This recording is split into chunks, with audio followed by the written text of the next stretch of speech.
There's a million people out there that literally just want to buy something from you. Okay, they don't know it yet, but they really, really want to buy something from you. And once you know that, everything else kind of takes care of itself. But I'll explain how to actually do this, how to actually make true fans, and how to actually sell stuff. Because that's everyone's problem, is like selling stuff, because you could get 10 views on an ad or a video or a piece of content. Imagine you could get just those 10 people to buy something. Okay, so sales is literally the ultimate secret. When combined with attention getting, nothing beats it. Now, paid ads, that's the easiest attention to acquire. But when combined with content, guys, I'm telling you, nothing beats it. Nothing beats it. Nothing's better than that. So welcome to the No Limits method. You're here. We're going to go over social media, all the platforms. I know that some people like Pinterest more than YouTube and Instagram more than anything, or TikTok, the new platform. I will go over all of those. We will go over how to actually build true fans and what niches to pick.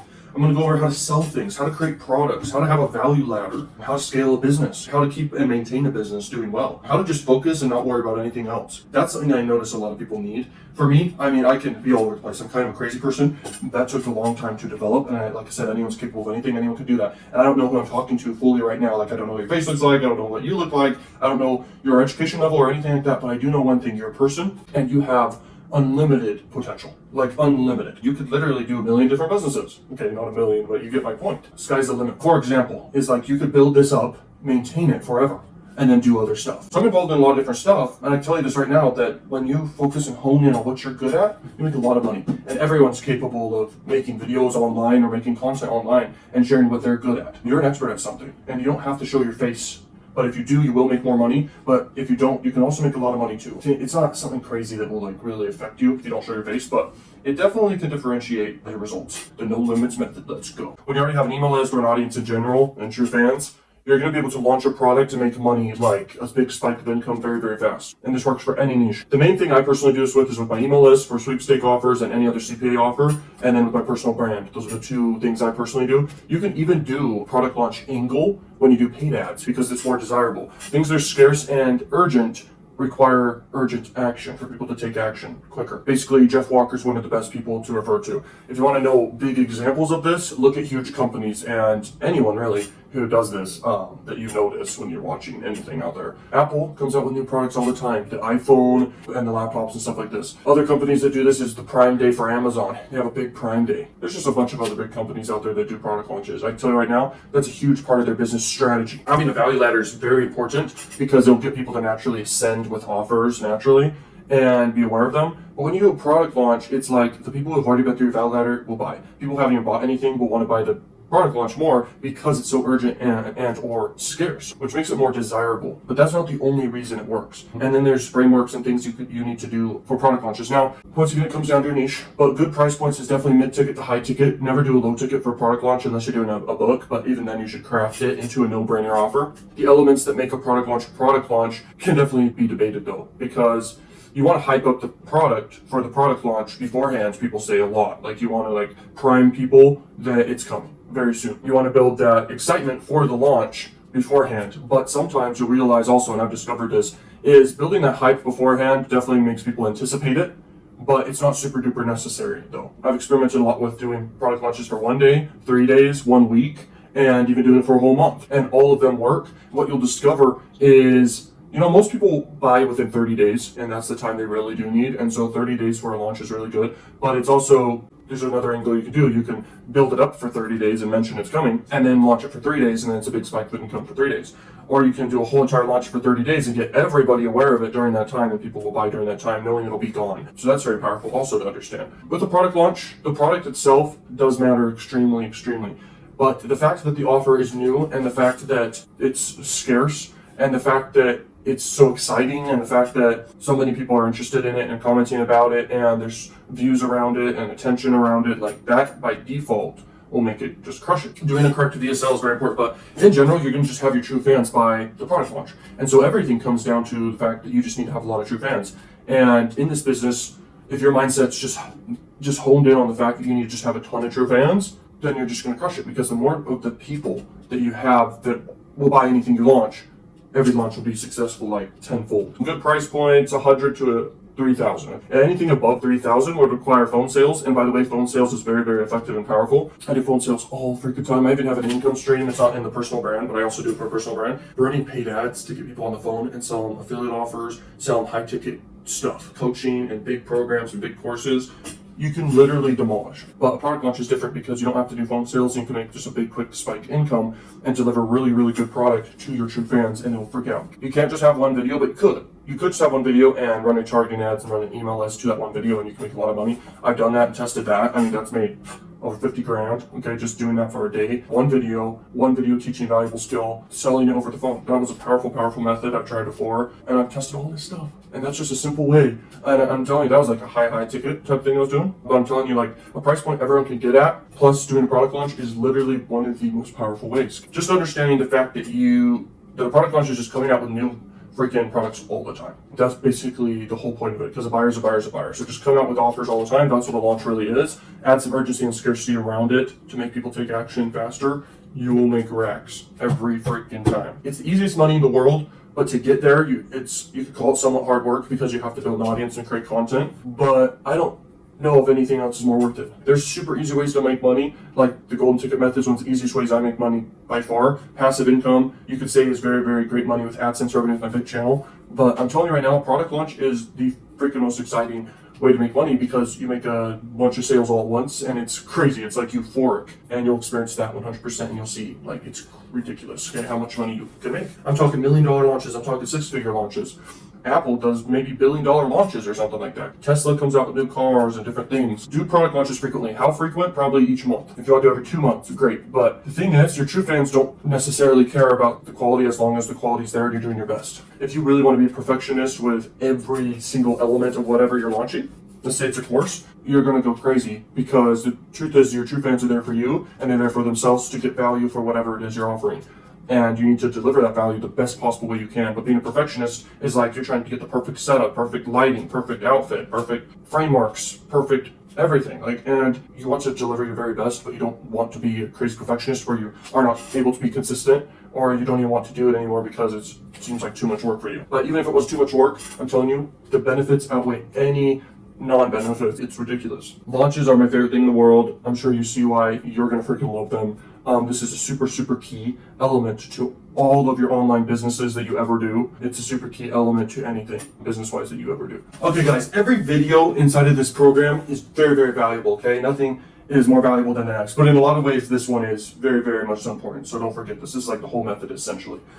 So your whole goal with running paid ads and doing content marketing on any social media platform is to basically build your true fans. And I'm going to go over this right now and explain, like, what creates a true fan, like really, okay? What are the key things that will make a true fan be a true fan? So right off the bat, I'm gonna give you one of my most valuable tips for this. And I learned it from one of my best mentors ever, Ty Lopez, but he learned it from someone else. And I heard it from him. But basically, this has made me tons of money. And with paid traffic nowadays, this is such a key element of your funnel. In the past, it used to be different. Like, it would only take a normal banner ad and then just selling a product, and it would be easy, because that's basically one of the cognitive biases, which is mere exposure tendency or something, wherever it is. But it was so easy back then, and still that's a cognitive bias to this day, but it requires a longer exposure, if that makes sense. So people trust those they're more familiar with. So here's the thing. To build a true fan, one of the biggest keys is someone spends over 7 hours with you, okay? Think about it this way. Let's say someone's doing door-to-door sales, and they're going house to house and maybe failing a little bit because they're only having like short interactions with people. They knock on a door, and this is someone they've known their whole lives, basically, okay, like a family friend or something. And they basically spent hours and hours with them here and there. Micro moments of like a few minutes, all the way to hours on hours, okay, being around them. And maybe they've given advice to them, maybe they've helped them out before. Like maybe this triggers reciprocity. So that's how a true fan is built. On average, it's over 7 hours or equal to it that people will trust enough to want to buy anything you're selling in whatever niche it is you're doing. That's where a true fan is formed. A true fan will also keep buying until you stop selling more stuff, okay? This is something so key to everything, it's ridiculous, okay? A true fan will keep buying unless they're offended or if you stop selling stuff, okay? And knowing this is literally one of the most valuable things ever, like by far. Okay, what makes a business valuable is its customers, but it's not just customers, it's really the true fans that make a business powerful. So if you have a lot of attention, let's say you have a huge audience, it's more common for people with huge audiences to sell less often, okay, and at a lower ticket price point. People who have a smaller audience can sell higher ticket, mid-ticket, make a lot of money too, but they need to sell more frequent. Does that make sense? So for example, just to show, like for my personal brand, it's a pretty small niche. Like adult marketing is a pretty small niche. That's mainly what I cover. Same with CPA marketing, for example. And so that's a small niche. So I have to basically go with the true fan principle. For it to be worth it, you'd have to essentially sell things that are higher ticket or mid-ticket. And that's how it works. People like who sell albums and do music and stuff like that, like rappers and stuff, they're selling something pretty low ticket, but they're selling to the masses. Okay, a lot of people like music, so it's a great industry. But they would launch less often at a lower price point, but they still make millions of dollars. Okay, so they could still do high ticket though, but they don't realize it. Okay, but they totally could. And to go on about this, okay, the first tip I had for you is 7 hours. Okay, and is it always 7 hours? Yes, it's always 7 hours. And you'll realize there's no difference between doing super duper long video that's 10 hours. And then doing a bunch of micro videos that add up to 7 hours with people. But it's better for a one-time interaction that's super long than a bunch of micro interactions, okay? I think like TikTok's great for brand exposure, but you really want to push people to longer form content, and a percentage will always finish your videos to the end. And yes, I'm saying videos because videos is the number one thing, guys, that builds a connection, that sells stuff, that builds true fans. Doing a blog is great and everything. It does build brand awareness and trust, and you can get value through that. It's just not as powerful, and I'm sure you understand that. Let's say, here's the thing, people have a time. They have time in their life, like, and it's finite actually, okay? We all have only a finite amount of time. And if someone spends, I don't know, 100 hours in a few months with your content, because you do long form content or something, for example, that's 100 hours of their life that they have spent or invested, okay, learning from you, okay? And I am saying learning because that's actually one of the most lucrative things to do. You're an expert at anything, and if you teach, tailor, and take control, you can build true fans, sell anything you want, and give the most value you possibly can for a good price, okay? And you can sell anything to the moon, okay? So, another element of building true fans is likability, relatability, trust elements, and things like this, okay? Now let's go on about that, but things like social proof as well. And then to build true fans, it also takes some of this. I can tell you this right now, it's an interesting snowball effect. When you have a lot of social proof, it proliferates, which means it compounds like crazy, okay? Because people will naturally share, people will naturally literally just share and come back, and the metrics get great, and the views go up, the attention grows, okay? It's crazy, okay? So it's a snowball effect. And if you do YouTube, by the way, that content will last forever. It's never going anywhere. If you do any other platform, yes, the content's still there, but it doesn't get searched for, doesn't get recommended as much, because new content gets pushed out there all the time. But evergreen content stays on YouTube, okay? So it's really, really powerful. It's freaking awesome, okay? I remember when I first started, it meant so much to me to make my first dollar online, you have no idea. And when I started like making big money back after high school, it has never gone down since, bro. It's literally insane, okay? And this income stream alone, huge. And I'm telling you, anyone can do this, okay? But relatability, let's talk about that, and likability and trust elements, okay? So when it comes to likability, what is something that makes someone likable? Think about it for a second. Is it someone smiling? Is it someone, being open? Likability, it's such an interesting concept. Literally think about it for a second, because it's crazy, okay? But one of the most craziest things is people like people that are similar to them. People like people that are similar to them. So let's say, I'm a white male I'm 21, okay, so I'm in my 20s, and I like to do internet marketing and stuff like that, okay? So if someone resonates with that as well, they're gonna follow you, okay? My audience is exactly who's watching this. You're watching this right now, bro. Most of us, we're dudes who wanna make money, okay? Or are already making money. Some of you are already making like millions of dollars already. Some of you are making like 6 figures a year. Some of you guys are making good money, okay? Some of you haven't started yet, and that's fine. But a lot of you guys are similar to me. So a lot of you guys have the same story to me, okay? Like you used to be depressed, broke. Broke may not be the reason for depression. It could be a lot of different reasons. But I know I was very, very depressed. In fact, I go through depressed phases all the time. Part of my personality is I have a seasonal personality. Sometimes I could go through depressionary states for a few months. Okay, and it's not that bad just because of awareness and suggestion bias. Okay, just law of suggestion. Being aware of it helps. Okay, but I can go through phases. Absolutely, anyone can. Okay. What's the other thing? Likability. Being vulnerable is so powerful. I cannot stress it enough. There's this book called 48 Laws of Power. I pretty much didn't memorize them, but I have them pretty much scattered throughout my head, especially the important ones. And one of them is never outperform the master, which means if someone's watching your content, they should not feel like you're better than them. That's basically what that means. Another one of the 48 Laws of Power is literally never seem too perfect. Only God should be seen as perfect, or whoever it is that you see as a higher authority or anything like that, okay? only God should seem perfect, okay? And he's not even perfect either necessarily, if you listen throughout scriptures. But anyway, I'm not super religious or anything, but I have been in the past. I do have a lot of knowledge about LDS Church, and I mean, I grew up in it, okay? So I know religion and everything. But anyway, that's besides the point. Like, being vulnerable and just being relatable and not perfect and not coming across as you're like trying to be perfect. Everyone makes mistakes, by the way, with this one.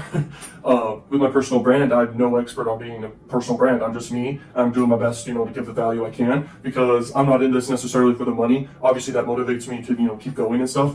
But at the end of the day, like, I'm here to give back and to motivate myself at the same time as, giving back and having people get extreme results is, the money as well, okay? And so I don't know what I'm doing necessarily, but I do know a lot of different stuff. And so I've tested things, is what I'm trying to allude to. Is I've tested like doing the extravagant lifestyle stuff, showing crazy lifestyle everything. The only thing that matters in the wealth niche that I realize is I'll just show my results. I'll be normal and relatable like I already am. Just sitting here in a normal room, okay, normal room. I have a normal life. Every business owner has a normal life, but they have absolute freedom. It's ridiculous, okay? I literally almost do nothing most of the time, okay? When I am doing something, like building something, maintaining something, I'm working, okay? And the thing about it, guys, is when you have a lot of knowledge and strategies, and you then go ahead and you decide on a strategy to do next, or inside a business you're already doing, you can work it out so fast because you already have the skill sets, the knowledge, the know-how, everything, okay? You can execute so quick. And that's how it is for me, okay? So I'm free all the time. I can go anywhere I want, travel anywhere I want. I can do anything that I want all the time, and it's really, really ridiculous. And the problem with me saying this is it comes across like perfection or something, and I don't want to come across like that because I'm relatable. I literally have problems, okay, all the time. Okay, I have health issues just like anyone, and you have to say that to your audience. By the way, it's very, very important for the no limits method. Literally, sharing your story, being vulnerable, being relatable in your outfits, your hair, just as your person that you are. You don't need to put on a fake face. I put on fake faces before, okay, because I've tested things. Okay, I've tested being super, super goofy. Everyone has sides of their personality, obviously, but their true personality is most commonly just a normal person, just being them. Okay, I'm being me right now. But yeah, everyone has like a face they can put on, okay? And people can tell most times, okay? And don't act unless you're in a movie necessarily. That's what I'm saying. Just be normal, be you, share your credibility, your results, and give value, and have people spend over 7 hours with you on average. And you literally will build massive, massive true fans. And the thing is, just keep creating content. Don't stop. Do product launches whenever you want. And it depends on your audience size, like I said. And that'll naturally just go on in your head, where you're like, okay, I have a big audience. Do I want to launch something all the time, or do I want to launch something every now and then? Reward/punishment tendency.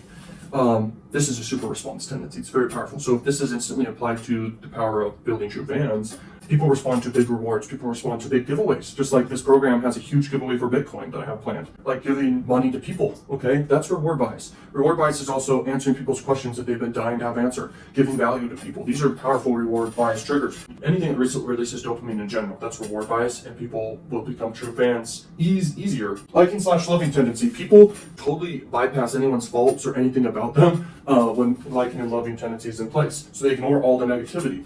If someone has disliking/hating tendency on someone, they'll ignore all the good things about the person, okay? So people will just hate on someone and just ignore all the good things about them. It's a total bias in the brain. So people will a true fan will like you no matter what, and ignore any negative things about you if there are any, okay? So that's very, very powerful for you, okay, to understand. So haters, it's pointless because they're just someone who's in the hating/disliking tendency, and they won't look at any of the good things about you, and that's fine. That's just how it is, okay? There's a lot of haters out there. It's not even a big deal. In fact, the more you have, the even better, because it's such a small percentage always. There's a ton of people that are neutral, then there's true fans, which I'll put over here, and then there's the haters, okay? So there's like that sort of percentage, okay? Next thing is doubt avoidance tendency. People don't want to make ill-informed decisions, and so they will literally take action faster, okay? They don't want to have any doubt about their decision, and this doesn't really apply to building true fans out necessarily, but people are only true fans to, I'm betting less than 100 people per person in the world. They're true fans to, okay? It's not like they're true fans to thousands of people, but they could be. But a true fan is literally, they'll buy everything that you come out with whenever you come out with it, okay? Low ticket, mid ticket, high ticket. Like, they definitely will consider it every time. Let's just skip around. Curiosity tendency, if you're someone that is mysterious, comes across as someone people can be curious about, that's so powerful, okay? Like, if you have secrets, if you have more to give, that'll catch on. And people are curious what you're going to do next. That's very powerful. That's also something called, it's something to do with surprise, and it's inside the 48 Laws of Power, which is definitely relevant to all this. Very powerful. Twaddle tendency, very powerful for this, because it's basically people naturally, you could say, waste time and do things that are not super, super important, but it's just twaddle tendency. It's just what we do. So it's a bias in the brain. It can't be necessarily changed. And because of this bias, this allows people to spend a lot of time with your content, or you're watching other people's content. Like, it's just crazy how much time we all waste. Okay, I mean, I waste tons of time sometimes. And I can tell you right now, the things that really matter, it's like only a few actions you need to do that really, really matter inside your income life, your social life, your health. Okay, and then twaddle tendency is fun. I think that's really what it is, and it has a lot of reward in it. People don't want to be bored, but anyway, because of twaddle tendency, you're able to have people spend hours on hours with you and your content. Okay, the longer the content, the better. And that's what I want to say about that. Okay, thank goodness for that bias is what I'm trying to say. Authority, influence, tendency. If you come across as the authority that you are in whatever you're talking about, you're more likable. Okay, you can build true fans. Senescence bias. That one just means the brain gets lesser developed over time. Sadly, it's the degradation of the brain. Sadly, so it's easier to persuade people in markets that have an older demographic. It's easier to persuade those people because the brain's easier to persuade. That's really what it means, and that's how it is. Let's see, contrast bias. People will compare, but Lollapalooza bias at the end of the day is the whole thing. Okay, you combine as many as you can for the sole purpose of what you're trying to do. Your sole purpose of what you're trying to do is build true fans. Nothing beats this. Okay. And when you have true fans and easy reachability to get in front of them, you'll win. There's several ways to get in front of them. We'll talk about it more and more inside the program, but you can basically do email marketing to get in front of people. You can get in front of people on your social platform you already have built. And then you can run retargeting ads on some platforms that will let you do this, like Instagram, Facebook. YouTube is the best, by the way. You can do it on other platforms, I'm sure. But YouTube is by far the best. They have pixels in place. Same with Facebook, actually. They're very, very good for this. But anyway, I have the most experience with doing YouTube advertising out of all the social media platforms. Okay, YouTube advertising. And Google in general. Mainly YouTube. And then freaking adult marketing like crazy. Like, I'm telling you, hardly anyone in this world knows how to do that. Okay. Now, social proof tendency might be one of the most powerful by far, and reciprocity. Okay. Envy/jealousy tendency is a bad one. Like I said, you never want to appear too perfect ever. I don't think there's a scenario when that's really, really good. There are people though that do respond greatly to envy/jealousy tendency and will buy a product from you because you seem perfect. And it depends on your niche. Let's say you're in the beauty niche and you come across perfect to the female audience you have or whatever. And you're female, obviously, in that scenario. And they want to buy makeup from you because it makes her look perfect and they're envy/jealousy of it, okay? Or the clothes she has or anything like that, the girls will buy. Another scenario is envy/jealousy, a guy has a fancy car, okay? I have never mentioned a car that I own. I've never mentioned hardly any of the vehicles I own. Never mentioned the house I have here. I never mentioned anything like that because that triggers envy/jealousy tendency, okay, and all that stuff. But I do have to show credibility and results in this case in the Make Money Online niche. So I show my earnings and stuff like this, and I don't even share most of it, by the way. And that's because of envy/jealousy. I just want people to know, I am a major authority in this space. I mean, I'm killing it, okay? And I don't want to just over exceed that. I've gone through phases where I've obviously uploaded a ton of videos showing results, but that's so it can be out there and people do see that, then they can see the longer content. Does that make sense? So that's kind of my strategy for my personal brand. And the whole no limits method doesn't have to do with, it's personal brand. It really has to do with you're in a niche, you have a lot of content, and consistency with either a voice or a voice and a face, okay? That's consistent. So it needs to be your voice. You could do voiceovers, just talking, you could do a podcast, like, I really don't think people have trouble showing their face, but some do. The thing is, if you are not a super good looking person, that's even a better scenario for you by far, okay? Trust me, it's way better. But it depends, obviously. And I'm not being rude here or anything necessarily, but attractive people do get attention somewhat easier. And like girls will get a lot of attention, but you can leverage that. You can leverage that by far. You can put girls at the forefront of your content that are attractive, or if you were going for a female audience, you would show guys that are attractive or something like that. And you'd have your voiceover, okay? But I'm telling you, just ask yourself within yourself, like, do the benefits outweigh the cons of showing your face out there on the internet, giving value? It's literally not that. It's not even bad at all. It's great. It's freaking great. It's just like if you are in the grocery store and your face is out there in front of people. They don't even look that long and they have a face too. So it's like, what's wrong? I've always thought, what's wrong with that? No one's judging anyone. If they are, it's not affecting you at all. And like I said, your whole goal is to go after true fans. That's the whole goal here. Now, the next one I do want to talk about, I know I mentioned it a bit, but social proof tendency, very, very powerful, along with reciprocity, like I mentioned a second ago. But that's super powerful. Those are some of the most powerful by far. So don't forget that. And then mirror exposure tendency, whatever it is. That was very powerful because you can do paid ads, mirror exposure to get in front of people, and then if they're interested in more, they're going to go and subscribe or follow, and they're going to consume content from you, and that's the funnel. Okay, after people have spent over 7 hours with you, they're going to buy something. So let's say you just do email marketing and you're doing paid ads. Let's say that's like a method you want to do, and this is not the no limits method necessarily, but it does have a no limit attachment to it. Okay, so anyway, my point is you're running a paid ad campaign in some niche, and straight up, you're just collecting emails, but you have a sequence of emails that can get people to spend 7 hours with you consuming long content that gives value. And at the bottom of the content, you can link to stuff to sell, no problem. And that's mirror exposure tendency, once again, by the way. And you could even, it's crazy the kind of advanced stuff you can think of. Like, I just thought of this, like, in one of your emails, I know this is kind of hard to do, obviously. You have a video that's 7 hours you link to, gets people to spend over 7 hours with you. I'm telling you right now, that's 7 hours of someone's life. Not everyone will watch 7 hours of it, okay? But there's average view duration. Some will watch 1 second and leave. Some will watch till the very end, okay? Those are your true fans that just got created, okay? Those true fans for life. That's money for life, as long as you keep selling good products, and as long as you actually keep selling and selling, because the buyers. Yo, welcome to this video learning machines. Here we are. So let's talk about this. This is how you could turn social media into a business. As we know, social media, if you don't have social media, you don't have a business, you can't get attention as well.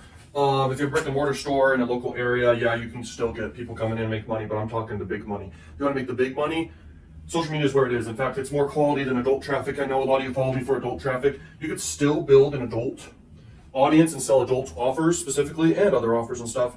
You know, look at the biggest females in the adult industry. They'll sell like digital products and make big money there, but they'll also sell subscriptions to extra private content or whatever on like OnlyFans and stuff like that. But that's besides the point. My point is, leveraging social media has actually more warmer traffic in comparison to distracted traffic in adult. Distracted traffic in adult is very, very cheap with paid ads though, and you can crush it with paid ads, but that's beside the no limits method. No limits method comes all the way, it all comes down to just you're leveraging any social media platform in order to build true fans. Your whole goal at the end of the day is true fans, okay, that will buy.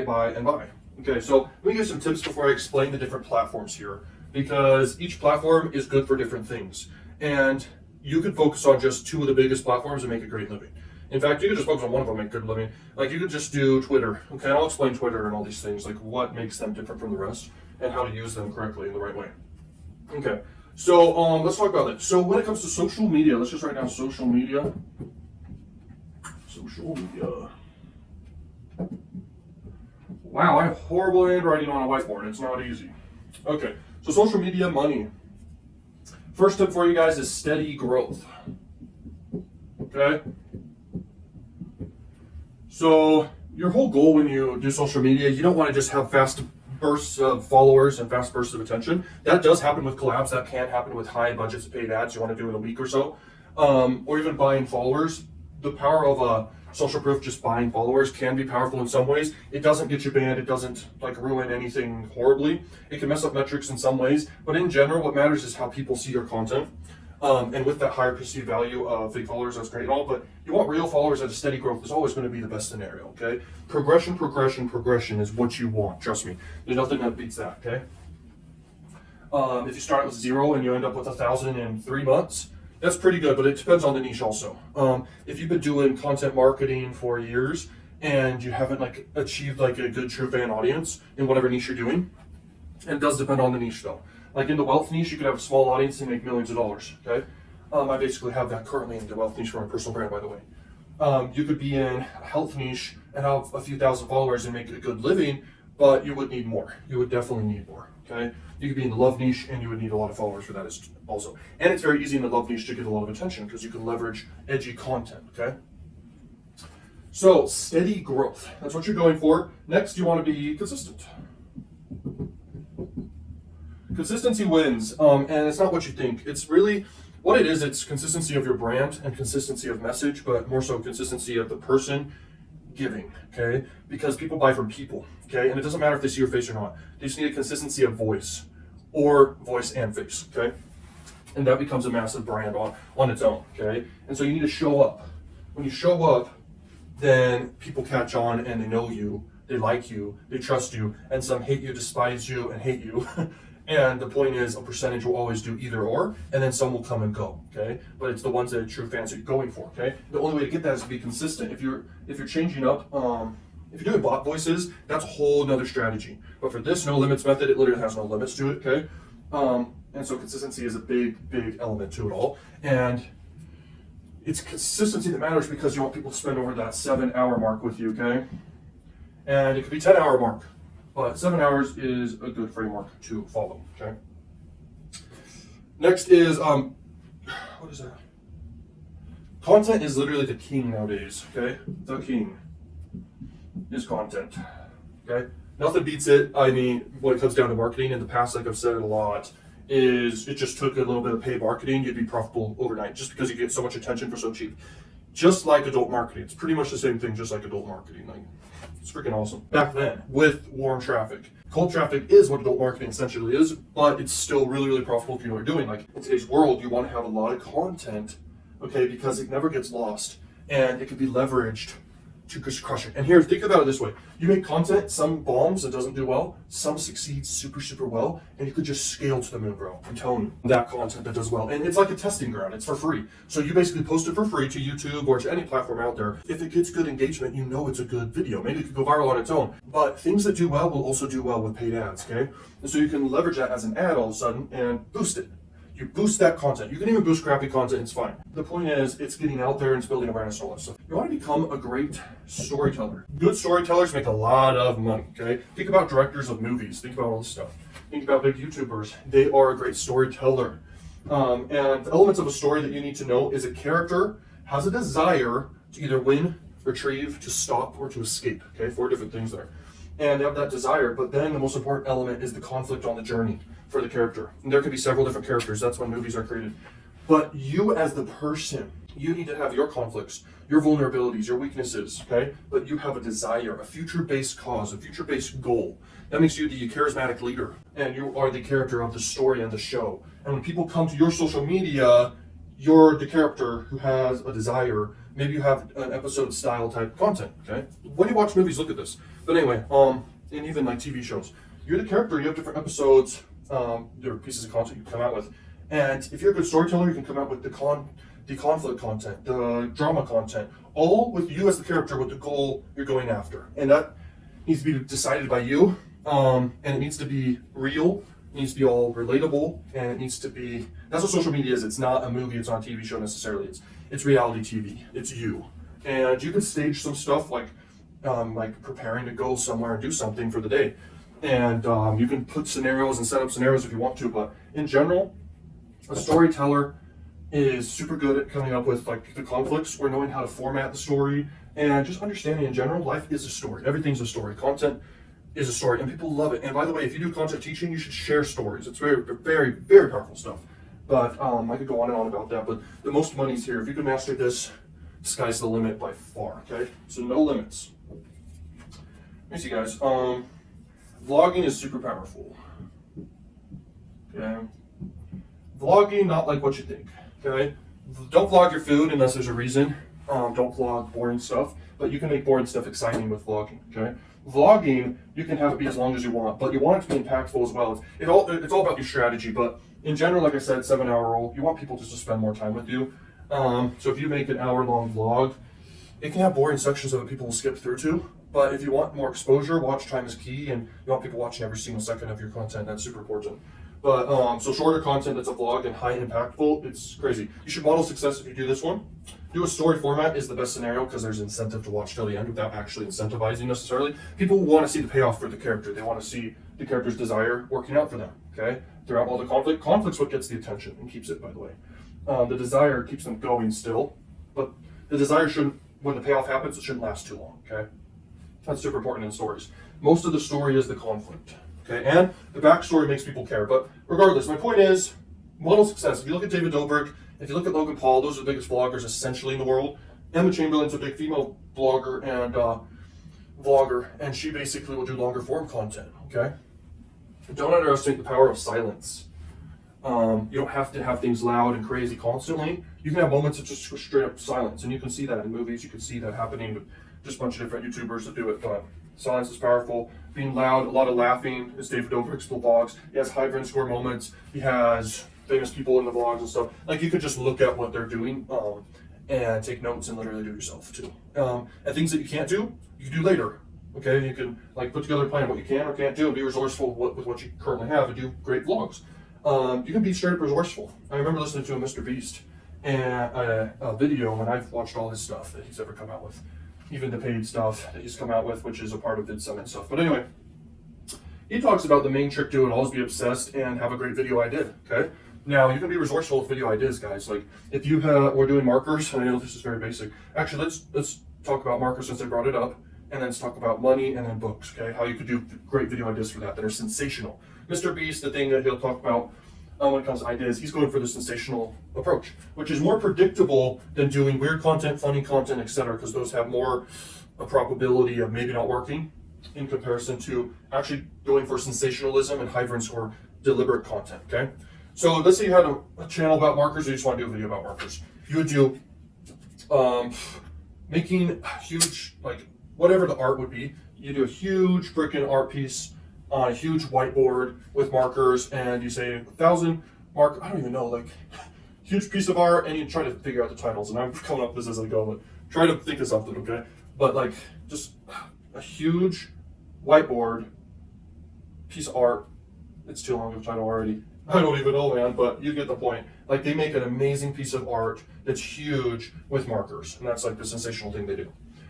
Another idea for books is book tower as bigger than the Eiffel Tower, like huge clickbait thing, and you try to get as high as you possibly can, okay? That's another idea. And then I said, for the other idea, money. For the other idea, you just give away $1 million in money, basically, throughout a vlog, okay?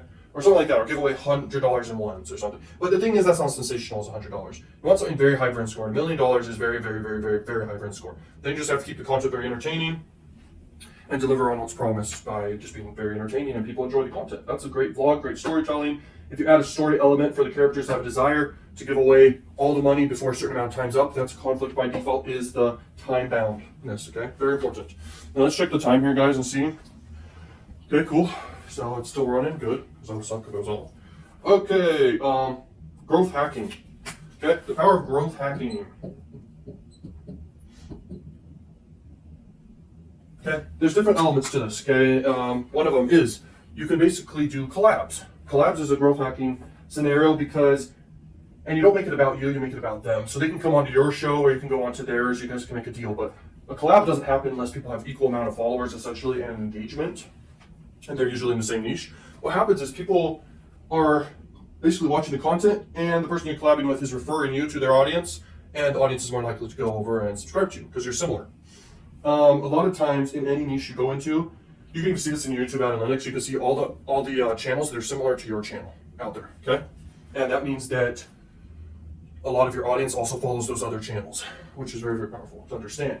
Next is you can growth hack with ads. Okay, so basically you just need to know your numbers. I will talk more about this in the paid ads section of this program, but a huge growth hack is ads. Like let's say you throw $100,000 or $1 million, or even like a few dollars, I don't know, per day, okay? But not $1 million per day, but you get a total budget for growth hacking your audience.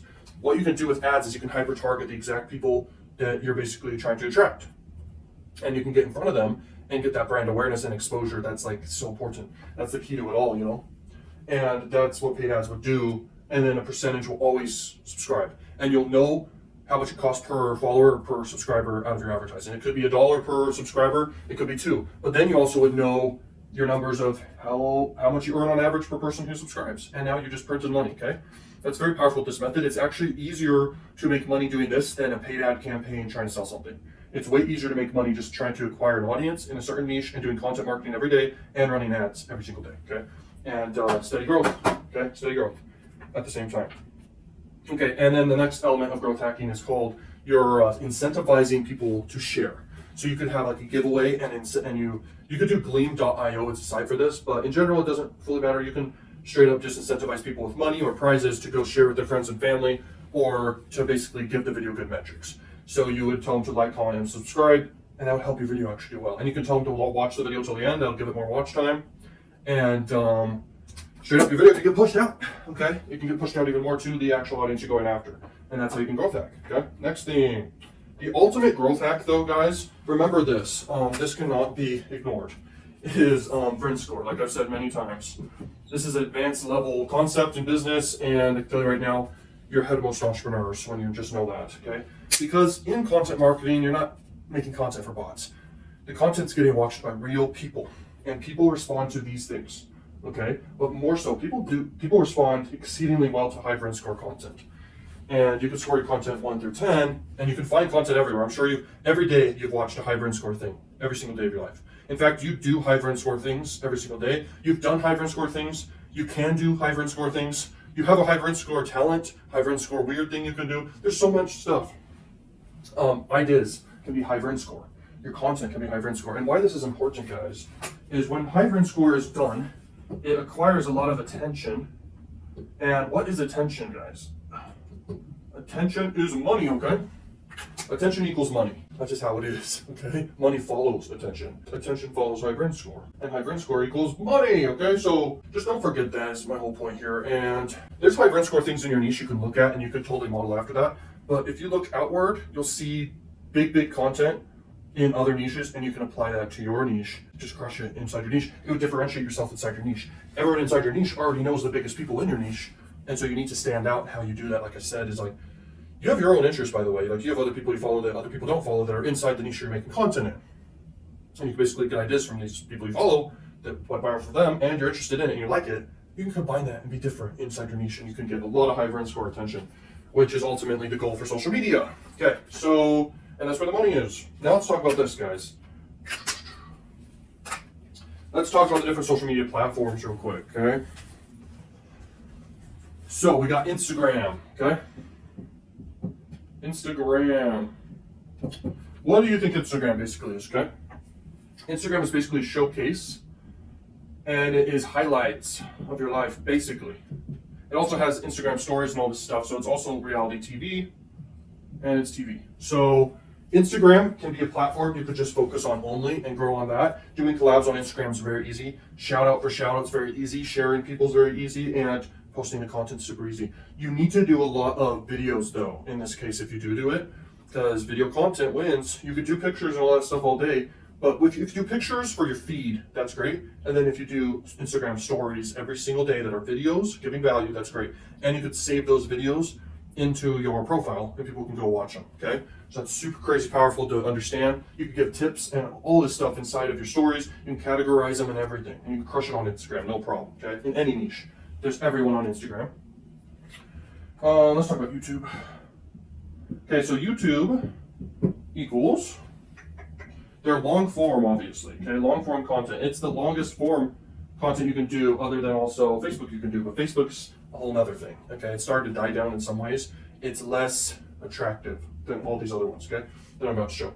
All right, it's the most lucrative, it's the biggest, okay, and in general, this will make you the most money. Okay, it just will.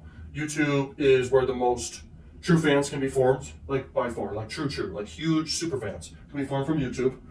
And it is by far the biggest site in the world other than Google. Google's not a social media platform, it's a search engine. So this one's combined. It's a social media plus a search engine. It's massive. YouTube's insane. There's no other place you should really be other than you could be on Instagram as well. But what I've discovered is YouTube's where the money is, okay? And I mean, I've been doing YouTube since the first dollar I made online. Actually, first dollar, it wasn't $1, it was a few cents. It was Amazon Associates, and it was just making a website, and I think search traffic got to it and bought some weird ebook through the link. I got a few cents for it, okay? That wasn't YouTube I was doing, but I should have. But the big money was when I started to make money with YouTube. This was towards after high school, and I was failing a bunch of different business ideas until finally I was able to crush it with YouTube and start growing, getting steady growth. And now it's at millions of subscribers, millions of views per month with my massive YouTube channel, okay? And that's hundreds of thousands of dollars per month, every single month, passively, other than maintaining things and making sure, everything's good and making new content all the time that will be assets forever as well. And I can tell you right now, YouTube, bro. Instagram's good though. There's a lot of money in Instagram, especially for this no limits method, but content never dies on YouTube. So if you do both in conjunction, you're gonna crush it. Now, let's keep going. Snapchat, okay? Snapchat's alright. Snapchat's content will die off. It's more so something you want to push people to as a reality TV show, but it's not that important anymore. But there's people making a lot of money. People make a lot of money with it, so don't dismiss it fully. And if you really like Snapchat, there's no reason why you can't just do it. But it's not as good as these two right here, by far. Okay, but Snapchat's still, it's got a lot of attention, a lot of money. Okay, next is Twitter. Okay, Twitter's a lot of chatting. It's a lot of trash talk, and it's a lot of fun and news. Okay, stuff like that, news and chatter and trash and stuff like that. Okay, the next one I'm going to cover here is Facebook. So Facebook's interesting, guys. What do you think of when you think of Facebook? It's got a lot of data, okay? A lot of data. It's an ad platform in its whole essence, basically, okay? I think of it as an ad platform as a marketer. I don't think of it as a content platform. It's so, if you go down feeds, okay, on Facebook, it's just trash, okay? It doesn't matter. You're gonna get this better stuff on Instagram nowadays, okay? So people really, Facebook's just a huge data conglomerate, okay? And so using it for paid ads is very, very powerful. It's a mixed universe for sure, so there's a lot to it. Now let's talk about live streaming. Live streaming. Live streaming is a lot of realness, okay? It just feels more real. It can build a lot of trust, and it's there in the moment. It's live, okay? And as for Facebook, once again, just to write something mixed. Okay, and then podcasts, guys. What's a podcast to you? What do you think a podcast is? It's basically free extra attention. And people who enjoy podcasts, they usually have more money. Okay, people who read also have more money. So those two are very, very powerful audiences to get into. Writing your own books can be a way to get really, really good attention. And doing a podcast also. For good attention, it's like the highest tier of traffic. By the way, I know I'm not going to write a book on here, but if someone sits down and reads a book, they will remember you pretty much forever, because how many books do people read in their life? But how much content do people watch in their life? It's like only a few books in comparison to how much content they watch in their life. So when you write a book, it's crazy. Doing a podcast is usually long form content, so that's huge for the 7-hour rule I've been talking about. It's all about true fans, guys, okay? You can make tons of money with Twitter, no problem. You can make tons of money with Snapchat, but just pick wisely. I'm sure you know what to do. It's YouTube is the best scenario for you, or Instagram, but YouTube is 10x better than Instagram, okay, money-wise. But you can still make a lot of money with Instagram. Anyway, I'm sure you get the point. You guys are going to make cracks now that you know this stuff. The problem is I can't sleep at night because you guys now know this stuff, okay? So what are the best niches? Now, this should be obvious to everyone, but some people haven't heard this yet, which might surprise you, but it's okay. Best niches is health, wealth, and love niches. You can sell digital products in those niches. They're very powerful. There's a lot of affiliate programs. There's sponsors you can get for all of these niches, and they have really high AdSense rates if you choose to do YouTube. Like I said, for this whole method, you don't have to do YouTube. You can do Instagram if that's what you're trying to do, or anything else, and I'll cover each platform and the pros and cons.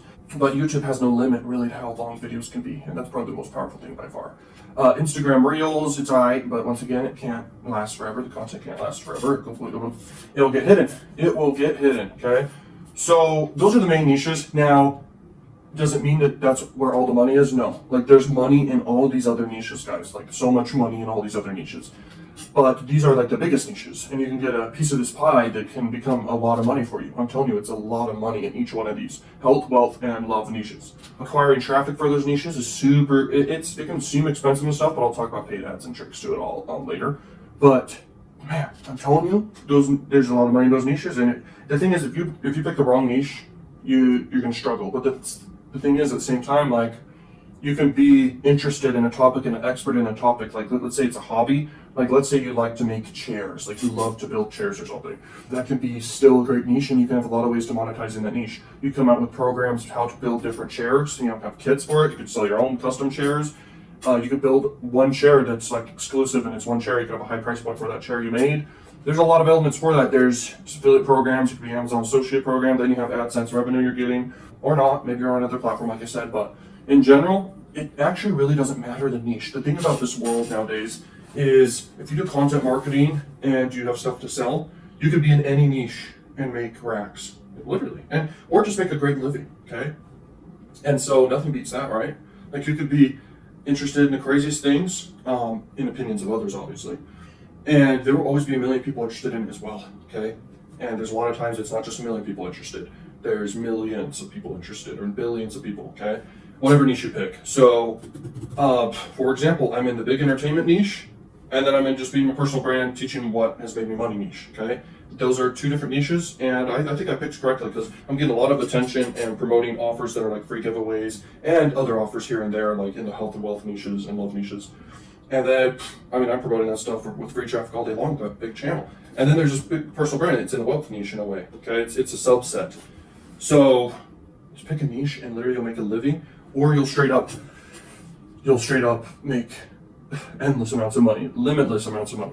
All right, guys, welcome to this video. This video is about the different types of content, okay, that you can make. So right off the bat, let me tell you this. Teach, tailor, take control. This is a simple framework to explain. And then also this, hook, story, offer. That's another framework to explain. That can be a piece of content all in of itself. You have a hook that hooks them in, then a story you tell and give value and all that stuff. That's basically a content piece. And then you pitch the offer at the end. Another one is you teach, and then you tailor, you figure out what their needs are, their wants are, and everything, and then you pitch them an offer, which is, you could say, teach, tailor, take control. So you take control of the situation, you offer them something. So those are two different types of content ideas that are very, very much so useful, powerful, and can be a big asset to everything you do. So if you imagine you have hundreds of videos out there, that is like the hook, story, offer framework for something you're selling. You're going to make money. Like, let's say you pick a niche, you're just selling an ebook in that niche, and in every single piece of content, you're promoting this ebook that's like free plus shipping or something. But then you have a sales funnel with upsells too. You're going to make money, bro. That's one of the easiest ways to make money. I'm not saying you can make millions. I'm saying you can make thousands per month doing this, no problem, because your average order value of your funnel is going to be really high. Then in the back end of everything you're doing too, you can promote to them forever. You have their email. You can promote to them forever, no problem. Just tons of offers, affiliate offers, everything. It's super easy. Money's not hard to come by. Everything's mindset, okay? Daily Seinfeld emails is where I'm getting this from, the type of content you can make. But anyway, the way I look at it is you can make content on trends, to make content that's viral. You can model after viral content or be original with your viral content. You can combine ideas in your niche and like form a really great idea. A lot of virality comes from the idea itself. A lot of the view potential and attention potential you can get for your content all comes down to the niche you're in and the audience size of the niche, okay? And people that are interested in it. Like for surfing, for example, only so many people in the world are interested in surfing. Only so many are interested in soccer. Only so many are interested in making money online. So many are interested in, this is crazy, but some just want to build muscles. Some just want to lose weight. Some just want to do bulk. Some just want to do, I don't even know, man. There's a lot of angles people want to do. So that's just what it comes down to for your content. But anyway, these are some very important things. Then there's content where you just share your story. And then there's content where you are funny and entertaining. Then there's content you try to go viral with, like I'm saying. Then there's long form content. This is most powerful, like it builds relationships, okay? Long form content, giving. That's, oh my gosh, that's so important. I tell you right now, I probably would not make any money or grow any audience inside the personal brand specifically if I didn't like give value and teach stuff, okay? And having a whole conglomerate of a bunch of different videos people can watch and binge watch and stuff like this. So that's super important for you as well when you're making content, like have long form content, have short form content, all this stuff that adds up. Content that's useless is like, you could call it crappy content, but it's without any like preparation. I can tell you right now, as you make more videos, you'll be able to, on the fly, make a good video, okay, just talking to the camera. But that's very common. Now let me explain this. Like, there's so much, my brain is freaking out. But anyway, there's just so many angles to everything. Now, you can literally make a video, just talking head video, but remember this, it's very common to do that. A high VRIN score video is where the money is, because attention is in a high VRIN score video. High VRIN score video is basically value, rarity, inimitable, and non-substitutable. It's just hard to copy it, okay? It's very rare, it's very unique. Videos like that, that's where you get growth, okay? A video that's talking head video, you have no necessarily any potential to grow with that type of video. Really good editing can make it exciting, entertaining, and high VRIN score kind of. But is editing actually, you gotta rate each one of those from 1 to 10. How high is it on the VRIN score scale? That's how you know if you'll go viral in a piece of content. So you want content that'll go viral, then you want content that will relationship build and have people spend a lot of time with you, like long form content, okay? People that watch your viral video, you can retarget them with your long form video if they never find it. You can link to your long form video to those people too. But naturally, the people that will become your true fans, they'll naturally come. They're gonna watch your longer videos. They're gonna watch all your videos, okay? It just naturally happens. But there are pieces of content that outweigh other pieces of content, okay? And this applies to all the education niches out there, health, wealth, love, and anything else, okay? You basically share results, your credibility, your authority bias, okay? Authority bias. And then you give value, build reciprocity, or giving. And the longer people spend with you, the better, by the way. And then at the end of the videos, okay, you pitch an offer, okay? It needs to be a really, really good offer too. Like the more no-brainer offer it is, the better. And no-brainer doesn't mean price point. No-brainer means usually a combination of a lot of stuff for a no-brainer price point. Does that make sense? And that's where buyer frenzy happens, everything like that. Let me explain this too. When you collect a lead, it has an average earnings per lead you're getting, by the way. So you can absolutely build an email list, but just know this. If you build an email list, you have nothing else to sell on the back end, it's $0 per email. But in general, there's no way you're not going to sell something, so it's going to be more just $0 per email. But just understand, like, you need to be selling stuff, okay, in the back end. No money comes to anyone who doesn't sell something, okay? So you got to sell stuff. That's where real money is. You could say AdSense revenues making money, but people are advertising in order to sell stuff as well. So, I mean, everything comes down to selling something in exchange. So, in every single one of your videos, you should be making sure people are aware of your credibility on the topic you're teaching. Then you teach it the best you can and give value. And people will resonate with you. Some people will not like you for whatever reason. Maybe your nose is too big, maybe your ears are too small, or maybe they don't like your personality, and that's totally fine. By the way, there's a lot of different personalities out there, and some do not like different personalities, and they don't know what the personality is they don't like. Some do, but that's just how it goes, okay? So people like different kind of people. And I can tell you this right now, there's people that like you talking about analytics and numbers. There's people that like you being sociable and friendly and happy and joyful and talking. Then there's people who like you being actual, fast-paced, and loud. Then there's people who like you being emotional, okay? And they like emotion. And by the way, everyone's each one of these, a piece of them. So some are more of it than others. And it's more common people are the emotional and the social one, by the way. I'm an E first, which is emotional, and then next I'm the P, which is the practical, and then I'm the A for the actual. Next I'm sociable, which I don't know if any of that surprises you, but yes, I'm a very sociable person, but that's not the one I'm the highest in, okay? But anyway, who cares? Just try to figure out what your personality is, and that'll help you a lot too, because you'll know who you will resonate with way better throughout life and everything like that, like in your relationships and people, or your friends, family, and everything like that, okay? So let's talk about this. It's daily Seinfeld emails. Now, this doesn't come down to emails. This comes down to content creation in general, okay? And in today's world, like I said, I have to repeat this, is you have to have content in conjunction with paid ads. It needs to be a piece of your funnel big time. This has made me so much money, I cannot stress. Like every funnel I do out there, it's a lot of work, but I have to have a sequence of content that people go through that gets them to spend over 7 hours at least. Some people will buy in 10 minutes of an interaction, but it's very, very rare, okay? Like really rare. If you can get people to spend, and want to, the whole trick is a lot of people that will want to watch your longer form content. That's where the money is. And what makes people do that, by the way? When someone sees a very viral video, then they're curious about the person, want to know more about them, they'll spend hours and hours with them. Does that make sense? When someone has extreme results in whatever someone else wants to do, let's say, for example, I make a lot of money, okay, with affiliate marketing and all these different areas, okay? And people want to know more about that, so they'll watch more and more content about that, okay? That's crazy powerful to understand. But when someone makes a great song that someone loves, they're going to go watch podcasts of that person, all the different podcasts of that person. Example, Mr. Beast, he makes really, really insane high Vrin score videos. They're 10 out of 10 out of 10 out of 10 on the Vrin score model. And people like this content, obviously. I mean, everyone watches it till the end, basically, right? You've watched a Mr. Beast video. And then he has long form content, okay, all over the place where he'll go and do podcasts with people, okay? And he'll just share his story, or he'll just share his love for YouTube, like he's obsessed with YouTube type thing. That's what Mr. Beast does. And I mean, he builds massive, true fans, like absolutely true fans with people, okay? Another example is like Emma Chamberlain. She has 20-minute videos, 30-minute videos. I've seen this, okay? She literally has massive true fans. If you look on TikTok, people have micro interactions with these big influencers, but the influence of these influencers is not as crazy powerful as these YouTube influencers who literally have people spending hours with them, hours. You could say movies and celebrities like that have huge true fans. They actually do have a lot of true fans, but they're not as insane as these YouTubers that literally have people spending hours on end with them. Think about a true fan in your life. It's family and friends. They spend hours and hours and hours with you. They're people that are very loyal to you. You're loyal to those people. Okay? So just look at it. I mean, it's all in front of you, you know?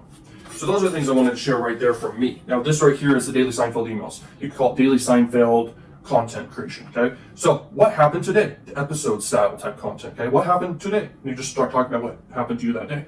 Next type of one is a story-based edutaining. So you're like giving value and educating, but you're also entertaining. And you're like sharing stories and everything. That one's very powerful. It's an episode, okay? People come back to episodes. controversial type content, okay? So controversial is an opposite in popular opinion or popular belief, or it's opposite from what society thinks about a specific thing, okay? So that's controversial, and you like share your opinion. That's very powerful. Education style is the next one. There's 3 types of content essentially that he has here. Episode style, education style, and epiphany style. Okay, so in education style area, you've got checklists, okay, like just checklists, and then the how-to type videos, and then the Q&A videos, and the frequently asked questions videos, okay?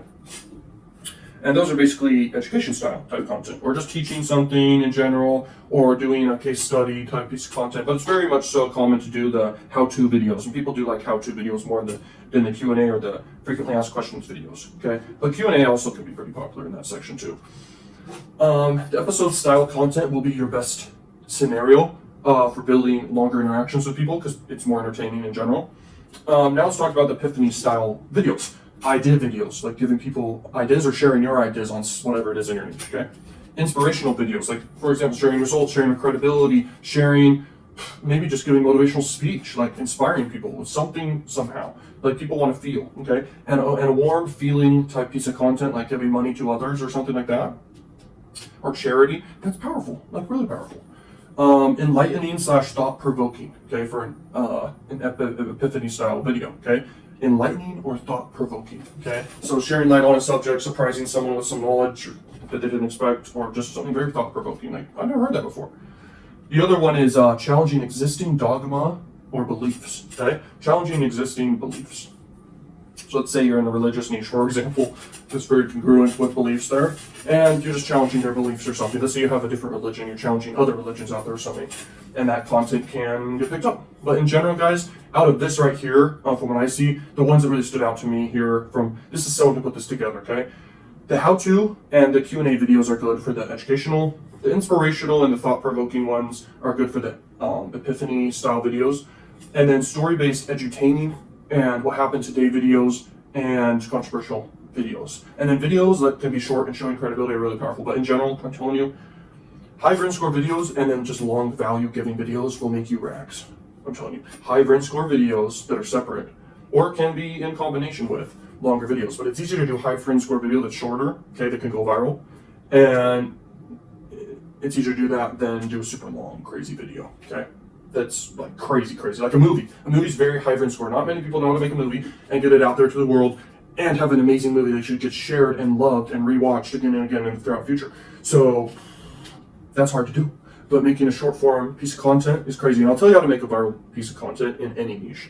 You basically have your niche, and then you go out there and you just can Google like viral content. Or you can go to a platform that actually pushes viral content called TikTok, and you can literally go to people's pages, see what went viral for them, see what went viral for them, literally copy it for your niche. And I'm telling you, go outside of your niche to do this. Don't look for content that went viral in your niche. Go outside your niche and find content that went viral outside your niche and apply that to your niche. And I'm telling you, that's one of the most valuable things I ever learned about going viral. And I've never gone viral inside my personal brand, okay?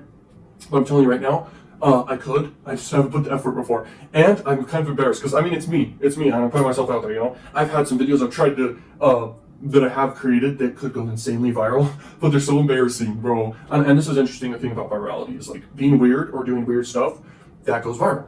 Okay, and you can look at that all throughout viral videos. It's a very high percentage of videos that are that. But then there's sensationalism type videos, and then there's like, you could say edgy videos, and then there's videos that are like amazing, and then there's videos that are weird. Videos that are funny is very, very common though. Videos that are funny, but that's actually a harder one to pull off because everyone has different senses of humor. It has to really appeal to the masses. So, you know, in general, going viral, it's best to model after what's going viral outside your niche and apply that idea and what they did to your niche. Okay, and I repeated myself here, but that's so important. And because they saw that video, and novelty is another one that actually gets viral too, and unexpectedness. People watch that viral video and they become curious. And then they watch videos on videos and videos if they know, like, and trust you after watching that and some of one of the pieces of content they find that's a long form content. And then they watch, and then they watch, and then they watch. And during that process, they're gonna buy throughout your value ladder. And this is where money's created. Someone goes through your value ladder, they're freaking worth a lot of money, right? And this is how business should be done. You should be talking numbers and money, and you should be talking how to acquire more customers and all that stuff, and marketing and sales. But someone goes through the value ladder and buys everything you have to offer. Let's say the highest price point thing at the top of your value ladder is like $1,000, or let's say it's, let's just say it's $100. Okay, $100 is your highest price point thing, because not all niches will ever have a high price thing. You could say high price over 500 or over 300. I don't know. Okay. Most niches never go over like 300 mark for the highest price thing, but all of them can, by the way. Like you could just think of something like in person or one-on-one stuff. That's usually a higher ticket thing you can sell in any niche. But then after someone goes through that value ladder, you launch something new. When you launch something new, that person that's been through your value ladder and received value, they're going to keep buying and buying and buying. That's the business you're in. Don't forget it, okay? Because that's the business you're in. You're not in the business of selling groceries or selling toys.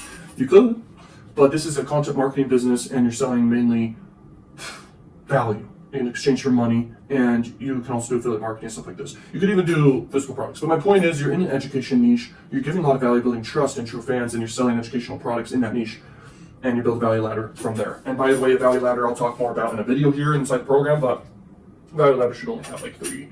It should only have three, like a low ticket, mid ticket, and high ticket. The free stuff of the value ladder is all your content, by the way. Okay, if you want to, you can have an email opt-in and have an email sequence give you more value, and that's more touch points, which is powerful. But in general, your free stuff can just be your content, okay?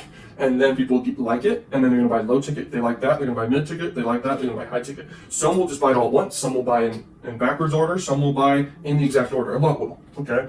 But when they are done buying, you need to have more stuff. So doing product launches is powerful, and you'll make big spikes of income. You'll see huge companies do this. I can talk.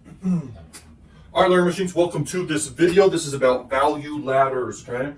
So a value ladder is literally one of the most important concepts out there, and the reason why is it allows you to spend the most to acquire traffic and have a profitable business right off the bat. And you only need really three things, okay?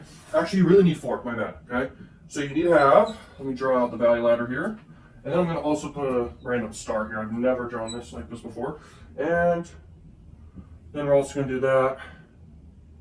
Dot, dot, dot. Okay. So this is a value ladder, bro. And a value ladder, once again, the most powerful thing you can possibly have. Because, and you don't even need to do product launches, and you can have a huge business. But if you imagine if you just had one product, could you really be profitable? Like, could you really have a sustainable business? Now it depends on the price point, by the way. Because if you had something that was super high ticket, and you sell it every once in a while, I'm talking like high ticket enough where you could make millions of dollars a year, okay, that's the goal always, then yeah, that could work. But it's always a great scenario to have this. And it's funny because I did, we're gonna do this actually, because I said four. Okay, I like this, okay. So the first step of the whole value ladder system, guys, is free, okay? So you gotta have free stuff. Okay, and what's the free stuff? It's the content and just everything in general that's free. You can also build email lists giving tons of free stuff in exchange for emails. Then you can follow up with them for forever, and it's easy reachability. Okay, so that's like super powerful to do. And then right here we've got low ticket. Okay, low ticket items, and this is great because what it does is it gets people's feet wet, so they dip their feet in the water to test if it's warm or not, or hot or cold, okay? And they want it to be hot in the water, okay? They want it to be great value that they're getting in exchange. So low ticket is considered anything below 50 bucks in my opinion. But it also depends on the different niches, okay? And you can look inside your niche and see what people are doing. But yeah, that's pretty much low ticket. And you can have endless amounts of low ticket products if you want to. But I really recommend have one low ticket item that literally has just tons and tons of stuff inside of it. Like, make the value exceeded by 1000x, okay? And why that is because everyone who will buy this will then ascend to the next thing, which is, I'm sure you know what it is. It's mid-ticket, okay? Now, mid-ticket items is bonus money, and it's not necessarily a core product, but sometimes it can be someone's core product, something that they really are just trying to get sales for all the time, is this one, okay? But I think a core product is this one, and I'll talk about it in a minute. Okay, but a mid-ticket's important to have there, and you're gonna have, I think it's more important to have multiple mid-ticket items, okay, inside your value ladder. And mid-ticket's anything from 50 bucks all the way to, let's just say 500, okay? Or 300, okay? So mid-ticket item's that. And a mid-ticket item needs to be there. I mean, you could have a bunch of low-ticket and high-ticket, but mid-ticket is very important. It's very crucial because it's money that is right in the sweet spot in the middle, okay? It's going to be your core stuff, okay? This is like what everyone really wants to get. This is something that lets people that are on the edge get it, and everyone's going to get this. Everyone who will ever be a customer from you is going to end up getting this for sure, okay? And everyone's going to get this for sure. Now you're going to naturally have people who ascend, and they're going to get the high ticket stuff. Okay. Now it depends on business, but high ticket should usually be over 500. Okay, and anything above 500. What we've discovered about value ladders as marketers, we've discovered it can be endless. Okay, it can literally never end. Okay, the price points and all the offers you do, it's endless. Like you can have $1 million high ticket thing you sell, especially in the wealth niche. Health niche, that's possible if you're like a celebrity / authority in the health niche or love niche, and you work with people one-on-one. You get them in person, you put together an amazing offer, you could sell something for $1 million, you could sell something for $1 billion. A value ladder piece of it could be selling your business in the future. If you're doing a personal brand business, you could ask yourself, how could I do that? But in the personal brand business, it's the attention and trust that's there. You could build a business that's a company on the side, you could grow it and kick it off, and then you could sell it. Okay, and selling a business is a huge cash grab, if you will, especially if it's good business. But what makes a business valuable? What makes a business valuable is its customers. Okay, so let's look at this. Recurring, all right, R for recurring, which that's a never-ending symbol or whatever, infinity sign. So recurring means like every month you're getting recurring revenue in. It's a good income stream. Some like to call it the lifeblood of any business. I think it's definitely necessary. It's a nice income stream to have. So very powerful. By the way, for the free stuff too, you're making money here too. If you're doing YouTube, you're making money from AdSense revenue and everything like that. So that's another bonus on top of the whole ecosystem. Okay. But anyway, recurring, it can be memberships. It can be a software. It can be, but in general, it's mainly memberships. I really can't think of anything else that would be recurring. But there are scenarios when it may be just access to a program or a course, and it's recurring every month for people to keep access to it. You could set it up that way. I prefer one-time payment stuff, okay, for programs and courses and like that, but that's a scenario you could do. You could have one that's recurring. You could add new modules to it every month if you want to. That's a type of thing you could do. You'll see subscription boxes is another thing too. That could work. That could work too. Okay. As for this one, okay, this one is product launches. All right. So product launches, that's where the big money is by far. Okay. What it does, it's a huge income spike. Boom. Okay. Just massive income spike every single time you do a product launch, and it allows you to literally invest in paid ads and not even give a crap about how much it costs or paid ads or anything. Obviously, you'll care a little. And if you're not doing paid ads correctly, like you're not targeting your exact audience, then it's going to be an issue. But I can tell you right now, if you run $100,000 worth of paid ads, for example, you throw $100,000, all of this will break even or profit right there. And this, okay? Just getting people to buy all this stuff naturally. But a product launch is all profit every single time, okay? But it's also all profit too if you have a good funnel and value ladder in place with good conversion rates and a good funnel that builds a lot of trust and likability and desire for products and builds connection with the audience. You're going to get huge profitability right here. This is like icing on the cake big time, okay? And product launch can be every month you do. You could do it every week. You could do it every day if you wanted, by the way. Well, the thing is, like, there's billions of people out there, but there's definitely millions that are in your niche that could buy the thing you sell. And so product launch should be weekly, from my opinion. It should be definitely monthly, or at least it could be a product launch that lasts a year and then it's gone forever to offer. And the reason why it should be a long-lasting product launch is because you want to build tons of awareness for the product launch. The interesting thing is people think a lot of people will see when they do the product launch, but there's tons of people that didn't even notice it or missed out and all these things afterwards. And that's why, like, having the duration of it last longer, that's great. I think 3 months or 6 months is a great time, okay? Because you could like double down on one niche for 6 months and just promote one offer for a product launch that's gone forever, and you're making content reminding people until everyone's in it. Because most people buy later. I'm talking 95% of people buy later, and 5% of your market is always ready to buy right then, okay? And so being able to convert that 95, that's how much money it is compared to this, okay? The 95% is huge. So that's why product launch is huge. That's why having value ladder in place, people will buy over time naturally. So it's the natural life cycle, but you'll discover for your market what yours is. It's usually a month that it is a natural life cycle, by the way. And I think monthly product launches is a great idea. You'll see huge companies actually do product launches once a year or every 6 months that are massive.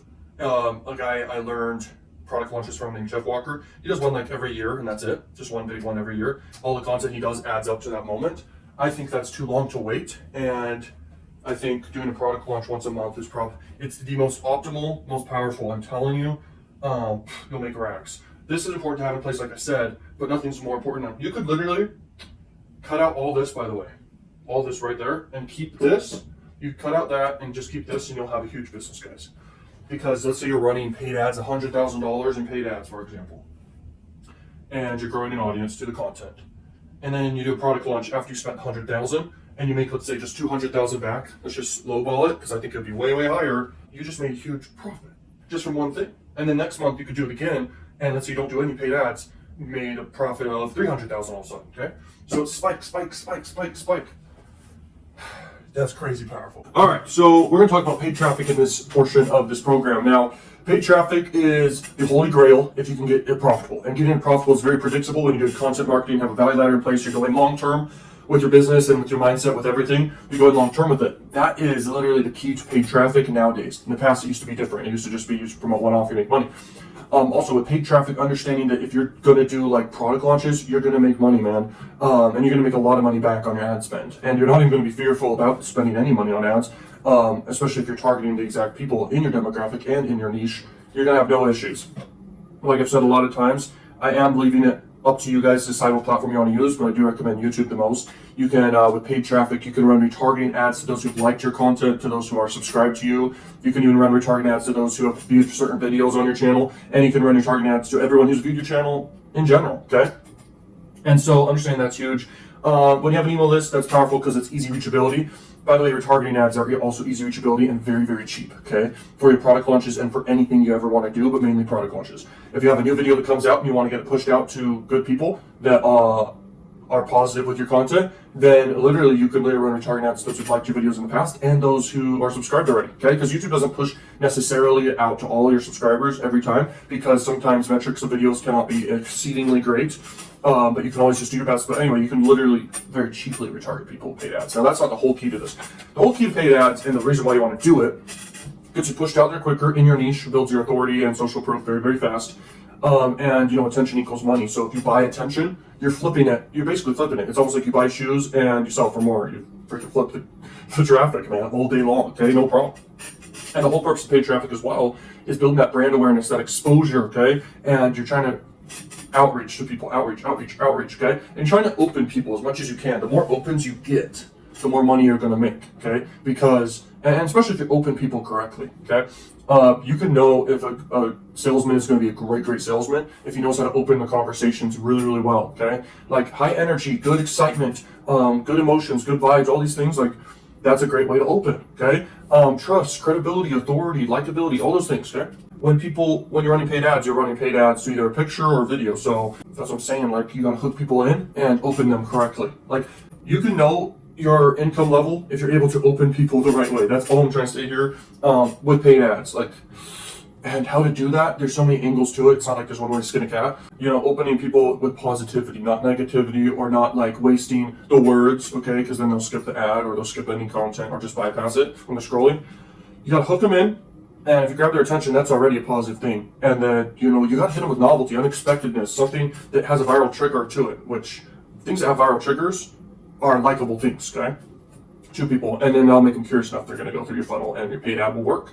Another element to all this is when you're making content, some content will outperform others, and you're going to know that's good content, and you can actually use it as an ad at that point, and you can literally just promote it. You can boost that content, okay? And for YouTube, to do that, by the way, when you do a YouTube channel, which you're probably going to do a YouTube channel for this entire method, by the way, you're going to connect your YouTube channel to your Google AdSense account. You can Google how to do that. They have simple, great tutorials for how to do that stuff. Just Google how to connect your YouTube channel to Google AdSense. Not your Google AdSense, but your Google AdWords account, because AdWords is actually the advertising platform. AdSense is the revenue you get from ads shown on your videos. Now, you want to promote the best content that you have, or you can even promote the content that doesn't perform super well, but you can just get it out there, okay, and get attention around that content regardless. But in general, you're going to have a better time when you're boosting the content that has performed best and or that you think will perform really, really great, and you just want to get it out there fast, okay? Target your exact audience very easily. That's the thing about these social media platforms. They collect data on people. You can hyper-target people on their age, their gender, and their location in the world, and especially their interests. What are they interested in? That would be your niche, okay?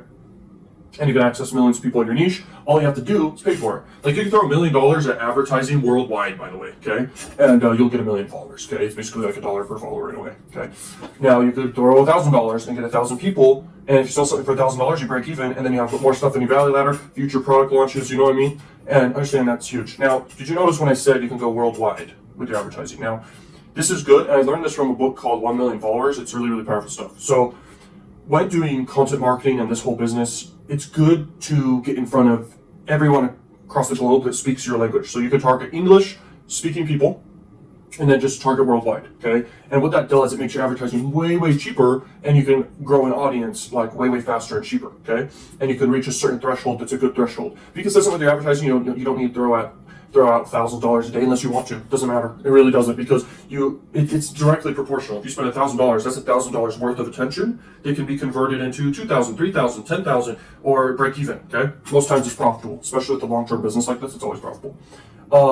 And so that's the way I think about traffic. Okay, if you wanted to, you could target like tier 1 countries plus your target demographic and their interests and everything like that. But the cost will be a little bit higher. And so when you go worldwide with it, and you grow an audience base and you have a certain foundation built, it'll start proliferating and have a snowball effect where it'll grow and grow and grow, okay? Because there's already people showing that they like it, and then people from tier 1 countries and other countries and stuff like that will also see it, and the content will get pushed out more and more in the algorithm. It's just how it goes, and it's not because it's the algorithm, it's more so human nature. Now you gotta know your numbers. So knowing your numbers is huge. And the main way to know your numbers is like, what are you selling and what is its price point minimum, okay? What are the price points of what you're selling, I mean. So let's say you have something for $7, something for $97, something for $997, okay? So the way I would think about it in that scenario of that value ladder is you could spend $1,000 to see if it's $1,000 and you get a sale of $1,000. If you spend $1,000, you get multiple sales of $1,000, you're gonna get also a lot of sales of the $7 and the $97. You want your low ticket thing to be exceptional, because then they're going to definitely go to the next and the next and the next, okay? You want to have great content and long-form content that makes them know, like, and trust you, and then they're going to go through the funnel as well. And so there's so many elements to this, but I can tell you right now, when you're advertising and you have something super high ticket, whoever can spend the most to acquire conversions will win every single time when it comes to the competitive market of buying traffic. There's always the traffic out there, and even if everyone in the world was paying for traffic, you're still going to get traffic. It's just going to cost more, okay? Which is never going to happen. Not everyone's going to advertise. Okay, now, knowing your numbers is so important. Also, knowing how much it costs you on average per subscriber, and then how much you earn on average per subscriber per month. You can definitely figure out that math, because you'll look at how much you made that month divided by how many subscribers you have. You also look at your ad spend for that month, divided by how many subscribers you have, and you're gonna know how much it costs you per subscriber, how much you earn per subscriber. If it's profitable, you would scale. And it's one of the easiest paid ad methods in the world. The only element to it is it requires a little bit more work, and it's not hard to do. If you're a super perfectionist, it's hard to make content. Just make content and do your best in your niche or what you're passionate about, and you guys can do this, okay? I'm passionate about entertainment content, trending content, funny content, stuff like that, so I do that huge channel. I mean, I focus on creating videos for that almost every day, okay? And I have them scheduled out forever, basically, okay? Obviously not forever, but like months in advance. So I can have daily uploads happening, okay? For the trending content, you want it to get out there fast. But for the evergreen content, you want to make sure you have daily uploads. And then I love freaking marketing and all that stuff. So think about what you love to do and freaking make content doing that, okay? And you'll freaking crush it, okay? Let's see. So the thing about if you can spend the most to acquire conversions, what it really means is, you have something high ticket, okay? When you have something high ticket, you think of traffic very different. Because let's say you sell something for $10,000, you can spend $10,000 and it's an okay risk, because you're going to get attention worth $10,000, okay? And if out of all that attention you get one sale of $10,000, you just broke even acquiring all that attention. But that's not it. You just acquired a ton of true fans, you acquired a ton of social proof and all that stuff, and you acquired a ton of other sales in other areas, in affiliate marketing, in your low ticket, mid ticket, and other high ticket stuff too. Okay, and it all adds up and it's super, super profitable. Okay, this is the best scenario for paid ads in the world. I'm telling you, there's almost nothing else other than a few other tricks out there I could tell you about and other methods and stuff. But in general, this method is literally one of the easiest out there. Anyone can do it. You don't have to be crazy perfectionist, and you can have fun with it. You can go look at content that's gone viral and you can go recreate it and have fun and have potential to make millions of dollars. Okay, going viral does equal definitely way over 6 figures. Okay, if you do it right, and if you're selling something inside one of the health, wealth, or love niches. Okay. you'll definitely make millions of dollars or at least 6 figures from one freaking viral video. And you could do that again and again and again. It's not that hard, okay? Doing it is the mindset you have to be in, okay? If you look at my personal brand, it's not very big. It's a very small niche. So some people will say, oh, you're teaching this, but you have a small channel. I have a massive channel, bro. Not the personal brand yet, but the freaking massive entertainment channel I have. I mean, millions and millions of views, okay? And I can tell you right now, the content that gets pushed out is either something everyone's focused on right now and it's trending, or it's just super, super entertaining and fun to watch, okay? And it just gets good metrics, it gets good engagement, and it gets good watch time. That's what makes a viral video. But those are just metrics. What makes a viral video is appealing to people and knowing psychology and stuff like this, okay? Anyway, the other element to being able to spend the most required traffic is having good systems in place, okay? Actually going long-term with it, because if you go long-term with business, you can spend the most to acquire the customers, okay? Obviously having the high ticket stuff to sell and other stuff, having future product launches, and then the other thing is the willingness to actually want to actively reinvest into growth until you hit your threshold that you're going after. If your threshold is 100,000 subscribers, you can stop there and you're good. If your goal is 1,000 subscribers, perfect, and you're good. You're gonna know your market size though, and you're gonna know your market size by looking at other channels out there, okay? I hate to bring myself into this too much and talk about different stuff I'm doing, but because I don't think anyone necessarily cares, because it's about you. But anyway, the personal brand channel, CPA marketing is a super small niche, adult marketing is a super small niche. And so understanding that, I'm able to know the maximum I could ever get for that personal brand if I just stick with those two topics is like 10,000 subscribers, okay? So it's like really, really good and stuff, but it's not like crazy like a niche, like the health niche or something. It could be a million threshold potential. And then paid ads in any niche has a growth cap, like I was just saying, okay? It has a certain pinnacle and a threshold that it can reach. After that, you're set. You can do product launches forever, and you can keep creating content at least weekly, okay, at that point, or obviously every day. And you might as well every day, because if you're passionate about the topic, I mean, you're gonna talk about it for hours, bro, hours, okay? So that's paid traffic, bro. That's how to do it. That's the mindset behind it. That's the only way to make it work, okay, is know your numbers, be able to spend the most required traffic. And when you have something high ticket, you could just literally spend whatever amount, as long as you're targeting the exact people, you're gonna make money, no problem. And also knowing your current budget. Like if your budget, you only have $1,000 or something, that's great, and that's totally fine, because you can literally have a value ladder of low ticket, mid ticket, high ticket stuff. You spend $10 a day in that scenario, maybe $50 a day, and you can literally break even and definitely profit. You're gonna definitely profit because you're going long term, you have a bunch of future launches. So it's like, when you put in that $1,000 over the course of the month, let's say, so you divide by 30 days 1,000, and so you make 5,000 after the month is over for doing everything that I'm talking about here, and then you reinvest the 5,000 and you make another 5x ROI, another 5x ROI, another 5x ROI. The next few months you're at 6 figures. After that, you can literally reach millions, okay? It depends on the size of the niche, and I'm telling you right now, every single niche out there can make millions of dollars, okay? Per year or even per month, okay? So that's very, very powerful. The current goal I'm headed to always is $1 million a month, okay? I'm basically almost there, but it's a lot of hard work. I would love it for just a few income streams to just scale to the moon and literally just make $1 million a month, okay? Then I'd pretty much stop at that point. And I'm sure you would too in that scenario, because after that, it's really, really crazy. Things can get crazy. I've heard from big mentors out there, guys, that if you get past 7 figures a month and you're trying to go to 8 figures, bro, like, oh my gosh, it can get crazy, but it's definitely worth it, I'm sure. But the thing is, like, it would require huge teams, huge stress, but who wouldn't want that necessarily, because the reward is so high. So maybe in the future, that could become a goal for all of us to reach 8 figures. But I'm telling you right now, 7 figures a month, bro, is definitely your goal, okay? It should always be your goal. I don't care what country or background you're from, 7 figures a month, bro. That's what you're going after. The no limits method has no limits, bro. In this video, this is a very exciting video if you love marketing. Getting attention equals money. We all know this. Marketing and grabbing attention, keeping attention is literally one of the most valuable skills you can ever have. If you get attention and it becomes quality attention where it turns into like true fans, that's very powerful. So the way to do this is you got to create likability and trust and all those elements naturally. Now, things that do this is longer content. The longer time people spend with you, the better. And so that's an element that creates likability and trust, which creates quality traffic for you. Another element to all of this is being funny, okay? Being excited and having people feel emotions, okay? Anything that elicits an emotion, like concept-wise, that's extremely valuable. Nothing beats that, okay? In marketing, literally the best thing in the entire world here. It doesn't matter the platform you necessarily choose, because attention is attention no matter what. Some is more quality than others. You could totally segregate things like crazy with the demographics, like age and gender and location in the world and blah, blah, blah, and blah, and even like income levels and stuff like this. And yes, the higher those are or whatever, the better you'll do. Like if you're selling to true fans that do have money, you're going to make money. You know, if you're selling people who don't really have any money in like a third world country, and I'm sorry I'm saying this, but it can be true, it's going to be harder to make money. If you're selling kids that don't have a credit card yet, it's going to be hard to make money. And so like in marketing, you got to know how to pinpoint who it is you're targeting, and you can literally hyper target them. So with YouTube, you're able to see who your audience is, their demographic, their age, their gender, everything. And you can literally set up ads and boost your content to exact people and get pushed out faster for whatever niche you're doing. It's freaking ridiculous. The other thing is, you know, all attention, it's good attention. Like, so bad attention and negative attention, that's super valuable, especially if the person who is hating on you has an audience already. But in general, if you know that you're getting like haters, they'll talk more about you than the people who freaking are big fans, okay?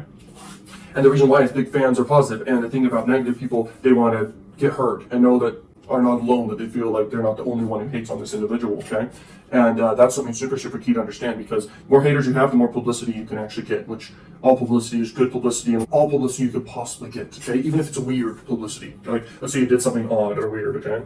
That is super valuable, and it gets people to pay attention, okay? You'll literally see this with some of the biggest celebrities in the world. They have some of the most attention around them. Their hairstyles can be a thing that will grab their attention. But in general, they have good products, good movies, good music, etc. that they are behind, okay? But to get people to pay attention to them, they often do things that are bright, or even sometimes colorful, or sometimes extravagant or crazy or weird, okay?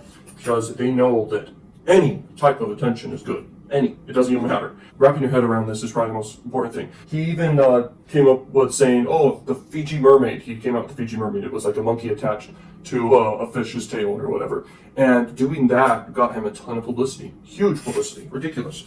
And so you just gotta think of all the angles. You gotta see what actually works for others and apply it to your niche and your content. Like mix and match it together. That's like huge. And by the way, in marketing, the best scenario for you is to go viral. You want to go viral. Nothing really beats that. Unless it's like a viral where no one knows really who you are when you went viral. Like they have to know who you are and make the connection, be able to know where to follow you at and everything like this. It needs to be shareable. And you'll notice, it's weird though, a lot of shareable and viral content has low production quality. I'm talking less than 1,000 pixels, you know. There's reasons for that. It comes off relatable. It comes off not staged, okay? Sometimes viral content can be over 1,000 pixels. It can be in 4K. I mean, look at Mr. Beast. That's considered viral content. Music videos are also considered viral content. They're over 1,000 pixels. But like the funny clips that get like shared like crazy, they have low production quality. It's pretty crazy. Okay, so just remember that right there. Okay, your whole goal is to make viral content and even advertise your content to make people curious and interested enough to then watch the longer content. And then if they go through the funnel at that point, and a percentage will watch a lot of content, and then they'll buy. It's basically by default. If they watch a lot of your content, they will buy unless they don't have any money, literally. So that's just how it works every single time. So when you know that, you win. And another thing actually, I'm going to mention more stuff about paid traffic in a whole separate video. So you can look at that video. I don't know if you already watched it or not when you're watching this video. Man, I'm telling you, like, master that skill of marketing. No other knowledge matters when it comes to business. Like sales, you could just look at the 25 biases and know enough, okay? And just knowing that coming out with new offers is so powerful, and actually doing that is all you need to know about sales and getting sales, like, because once you have attention, everything takes care of itself, okay? And I'm not saying you need a huge amount of attention. I'm not saying you need millions of people. If you're promoting low ticket offers, like I'm doing with the big YouTube channel that gets millions and millions of views per month, yeah, you need a lot of views per month, okay, and a lot of attention in order to make money doing that, because they're so low ticket, but they add up in that case. And I've tested doing high ticket offers with that traffic. Yes, it's possible, you know, to get conversions here and there with that, but it's not congruent. And congruency is key in marketing for sure, okay? Another thing is take notes on what grabs attention in your life outside of online and online. What grabs your attention, what keeps your attention, okay? And make a swipe file of it or take notes about it, okay? And you need to have a huge list at some point of huge notes of what actually has grabbed your attention, and also save the content that it has. And then you want to actually use it for your advantage and do it, you know? And remember this, once again, making long form content that goes viral is very difficult. Content that's shorter goes viral, okay? Anything below like 3 minutes. A powerful mentor of mine, he said, 3 minutes and 55 seconds is the average for a viral video, okay? And so, yeah, keep them short. It can even be a few seconds. It could be 10 seconds of a clip, okay? And that can literally get hundreds of millions of views. Definitely between 5 million to 100 million is your goal when you go viral, okay? And when you go viral, it's proven to work, so you want to be posting on multiple channels, okay? And so why I'm talking about viral so much is like, man, that's like the whole key to all of this, to a whole entire system and all of the business. It's just marketing, and marketing is all about going viral. But in general, guys, if you put out a lot of hooks and you're being consistent, okay, and you're doing your best, let's talk about if you're doing YouTube or Instagram. If you're just putting out content consistently, that's all you need to do. Progression, progression, progression. And you may go viral accidentally, but predictable viralness, that's very, very possible, okay? It's very, very possible to go predictably viral. Things that go viral can be controversial. Things that go viral can be relatable. Things that go viral have a story framework. And a lot of times things that go viral can be funny, but that's a more rare scenario because there's so many funny things out there and percentage can get shared. But it has to be broadly appealing. The next thing is novelty, unexpectedness. Another thing is obviously high brand score. And you could go on and on. You could study what things really, really go crazy, crazy viral, okay? And take notes on that because that's a super valuable skill to know how to go viral. And the other thing is like, before you go viral, you have to like ask yourself, hey, do I really want to go viral? Do I want the whole world to see this thing, okay? Because that's called brand awareness. Everyone applies like a few words to a thing, and that's what creates awareness. So let's say Coca-Cola does an ad, and it's with polar bears and ice skating and happiness. That's the association they want you to feel when thinking of their product or their brand, okay? That's what brand awareness is. So if you have a viral video that's weird, that gets pushed to the world, do you want that to happen? Does it really matter? Most people forget within an hour, because there's so much other stuff, to focus on in life, and it's not yourself. If it's yourself, it's going viral, yeah, you're thinking about 24/7. But if it's the people that might watched it, it's not really that big of a deal because it's attention, and a percentage will always convert. And when you know this, you want to get millions and millions of people. I mean, you want the whole world to know what your brand is or who you are because a percentage will always follow, like, and buy, okay? Always. And so knowing that, that's how you win in marketing, okay? Study virality. I told you a bunch of elements that create virality, but you can just go and binge watch tons of videos about this. There's good ones on YouTube. But I just want to say to you, when you think of marketing, think of virality and getting a ton of attention as much as possible and converting that ton of attention to long-form videos because that's what builds connection. And make sure these long-form videos are really, really good. Great value giving, likableness, storytelling, and all this stuff, okay? And credibility. And authority bias, all these things in place, and social proof, you're going to convert people to true fans very, very quickly, okay? And you're going to get tons of sales through your value ladder and then your product launches, all right? VSLs are very crucial to a product launch, and VSLs are very, very important for promoting your offers. A VSL is considered all your content pieces out there, and so knowing how to framework it is so key. And I'm going to give you different frameworks here right now and tell you which one is the ultimate, but then there's the simple ones that you could consider the ultimate as well, so let's just talk about them. One of the first ones for you is called hook, story, offer, okay?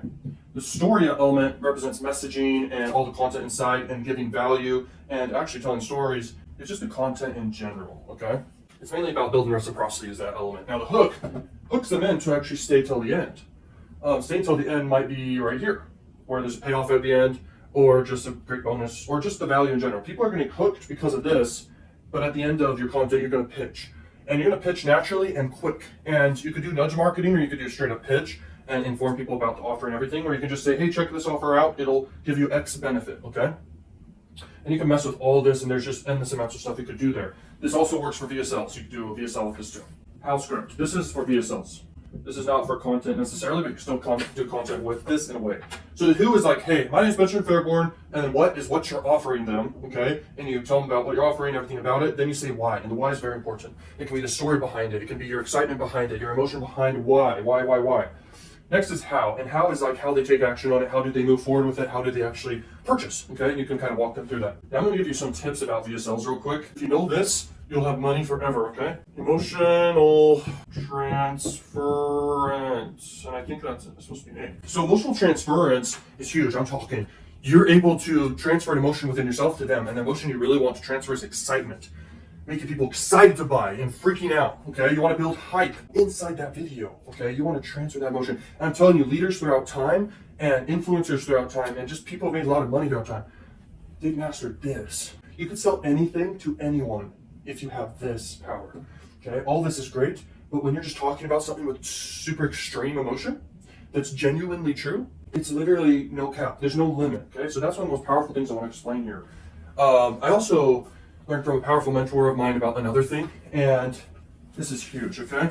And you may think this is weird, but this equals a lot of money. High conflict, okay? High pain or high conflict.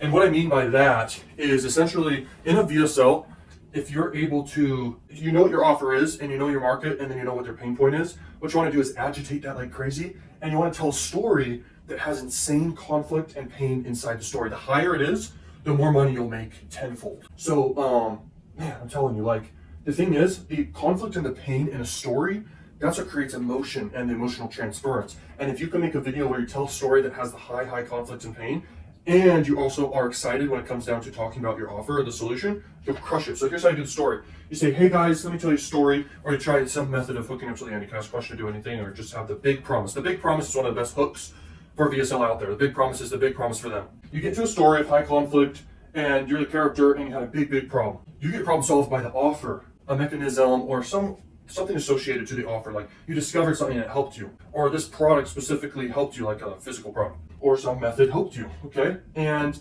when you pitch your offer, you go into super excitement mode, like, it solved my freaking problem, bro, it's crazy, okay? And I'm telling you right now, that equals big money, okay? These two right here, huge freaking money, bro. I'm telling you, with paid ads, if you do this right, with long-term too, with one niche, it's game over, bro. It's game over, okay? Now, the last thing I want to talk about here is a VSL I have been holding here. This is a framework, okay, for a VSL. I think it's called the, dang it, I have a book and I have a whole library behind the camera here. I gotta look at it and see. Oh, here it is. It's called the 16-word sales letter. Okay. So it's called the 16-word sales letter. It equals big money, guys. I'm telling you, like, this sales letter. So you might have to rewatch this because I don't really want to write all this out. So listen to my voice as I'm saying this right now, okay? So these are things you ask yourself to form your VSL, okay? So it's called the 16-word sales letter. Question 1 you'd ask yourself is, how is this different from everything else I have seen?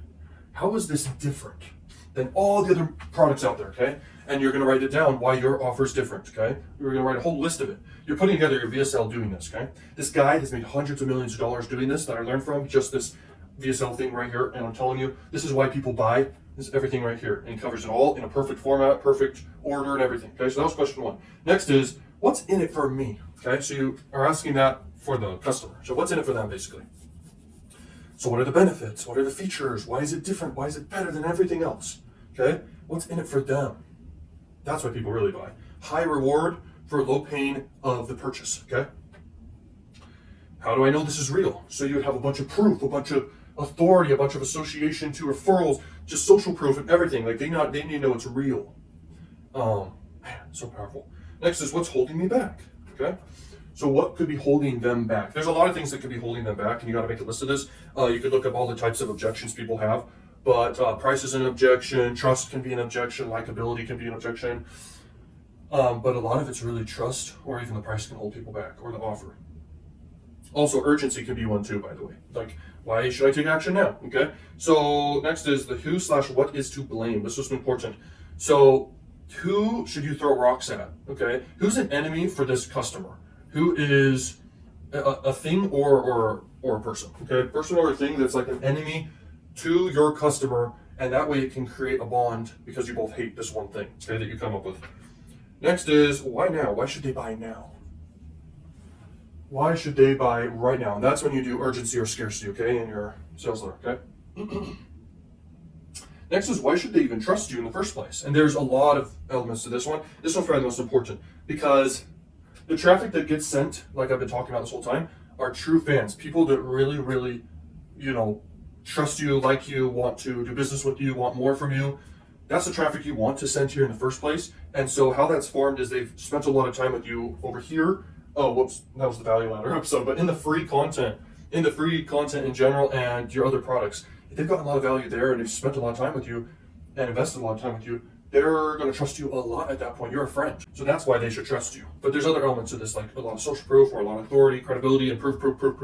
And so you need to explain like what they're getting, all the elements of all of it, about it, what they're getting, and then how it works for them. Like what does it do? How can I get started? And you just tell them, because now they're ready to buy at this point. I mean, literally that quick. And so how can they get started? How they can get started is pretty simple. They just click the button. You literally have to be as descriptive as possible. This is what I learned from them.